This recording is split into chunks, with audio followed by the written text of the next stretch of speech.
एक बार की बात है, एक व्यापारी और उसका गधा एक गांव में रहते थे।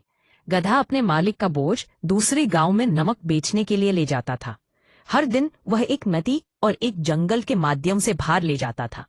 रोजाना चलते फिरते वह थक जाता था और अक्सर सोचता था कि क्या इस काम से बचने का कोई रास्ता है। एक दिन हमेशा की तरह व्यापारी ने गधे की पीठ पर नमक के बोरे लादे। फिर गधा और व्यापारी दोनों चलने लगे। वे जंगल को पार कर नदी तक पहुंचे। नदी पार करते समय गलती से गधा नदी में गिर गया। जब गधा गिरा तो नमक के बोरे भी गिरकर पानी में घुल गए। व्यापारी हैरान रह गया और गधे को उठा लिया, लेकिन जब उसने बोरी उठाई तो उसने देखा कि अधिकांश नमक खुल गया है। बोरे का वजन हल्का हो गया और गधे के लिए ले जाने के लिए अधिक आसान हो गया। गधा खुश हो गया और बहुत अधिक वजन उठाने से बचने के लिए फिर से ऐसा करने के बारे में सोचा। अगले दिन व्यापारी और गधा बाजार के लिए रवाना होने के लिए तैयार हो गए और व्यापारी ने बोरे लादे। जब वे नदी पर पहुंचे तो गधा फिर से उसमें गिर गया, लेकिन इस बार उसने जानबूझकर ऐसा किया और जैसा कि उसे उम्मीद थी, नमक घुल गया और वजन हल्का हो गया। गधे ने उसे खुशी खुशी उठा लिया।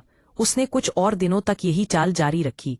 व्यापारी को डर था कि वह हार जाएगा, क्योंकि उसका नमक लगातार नदी में घुलता रहेगा। वह हर दिन सोचता था कि उसका गधा नदी में क्यों गिर रहा है।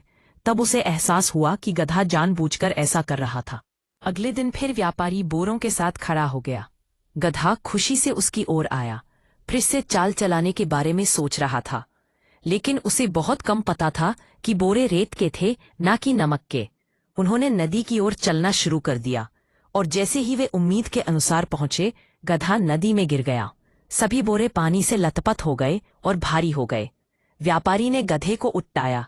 गधे ने सोचा कि वजन हर दूसरे दिन की तरह हल्का होगा, लेकिन जब व्यापारी ने रेत के बोरे गधे की पीठ पर लाद दिए तो उसे एहसास हुआ कि वजन भारी हो गया है।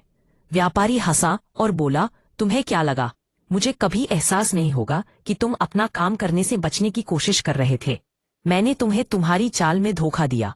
गधे को अपनी गलती का एहसास हुआ और वह चुपचाप बाजार में सामान ले गया। कहानी की सीख: आलस्य और बेईमानी के नकारात्मक परिणाम हो सकते हैं। आलस बहुत दर्द और हानि का कारण भी बन सकता है।